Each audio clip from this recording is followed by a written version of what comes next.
Alright, so here we go. This is my UFC 126 recap on what happened. Okay, the first fight of the night was Miguel Torres versus Buenelos. Uh, Basically, this fight was dominated by Miguel Torres.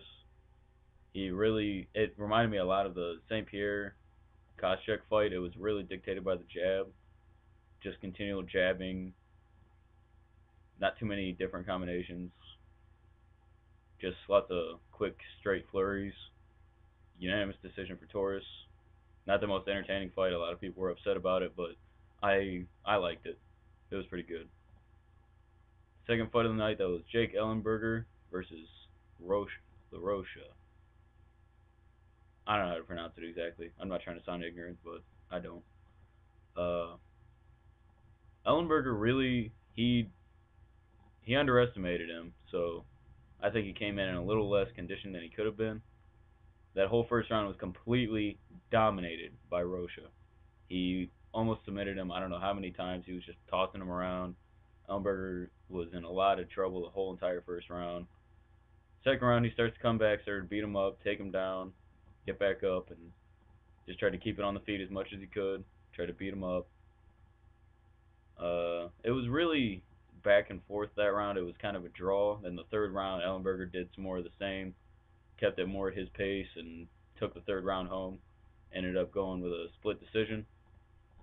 It was a good fight. It was a war. It was back and forth. It was Ellenberger's first loss. It was not a bad fight for him at all. A big learning experience. Uh, then on to the John Jones Ryan Bader fight. It was an extremely good fight. It went. I thought that John Jones was going to win. I felt like it was going to happen. I thought it was going to be by knockout or TKO, but he ended up choking him out in the second with guillotine from the top. The whole first round, he dominated him with wrestling, just took him down and controlled him. I never thought that he'd be able to control him as much as he did. I thought he was going to be a little weaker, but obviously he's extremely powerful if he just controlled Ryan Bader like that. I mean, it's Ryan Bader, and he was throwing him around like a goddamn rag doll, and then ends up he was going for a Darce choke at one point, and he noticed he couldn't cinch it on quite tight enough, so he switched it up to a guillotine, had it really tight from the top, and just Bader was forced to tap. End of the story. Then the co-main event, Forrest Griffin versus Rich Franklin. As I thought was going to happen, Forrest Griffin grinded out a unanimous decision on him, dominated him a lot with his size. In the first round, he took him down, beat him up quite a bit. Franklin did really well with his guard, though. Very good defensive guard to stay away from any of the big power shots. Uh, More in the second and third round, Forrest was using more of his combinations on the feet, getting his kicks in there, getting his. He was throwing. I liked it. He was going 1-2. He'd throw a kick, and as he was kicking, before the kick would come back, he'd throw a punch, and he landed it quite a few times. It was a really nice combination. But he ended up getting that unanimous decision. He felt like he was really rusty. I thought he did excellent. And then on to the main event of the evening. Everybody thought it was going to happen. I mean, it's Anderson Silva. I really wanted Vitor to come out with a victory. I was hoping he would.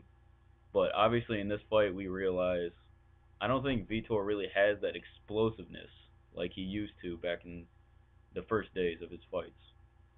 It seems like he's really lost a lot of that, the big rush. He doesn't really have as many flurries in his recent fights. I mean, he did pretty well. He hit him with a few strikes, nothing significant. I mean, Anderson Silva has a goddamn steel chin. Thing can't be touched apparently. Uh, Ends up hitting him with that beautiful front kick. Vitor thought it was going for the body. He thought he'd just eat it in the ribs. It ended up coming up and busting him in the chin. He fell back. I think they could have called it right off of that. He was out clearly. He had no idea where he was, but they let it go on. Anderson hit him two more times, and fight was over. It was done for. Now the question is, will GSP beat Jake Shields at UFC 129? Will the big match, the big dream fight between Anderson Silva and GSP, is that going to happen in the future? That's the big question right now. Personally, I think GSP will win this fight. He has all the tools to do it. I think he can. I think he can win. I know he can win. Get back to me. That was my review for UFC 126. Good day.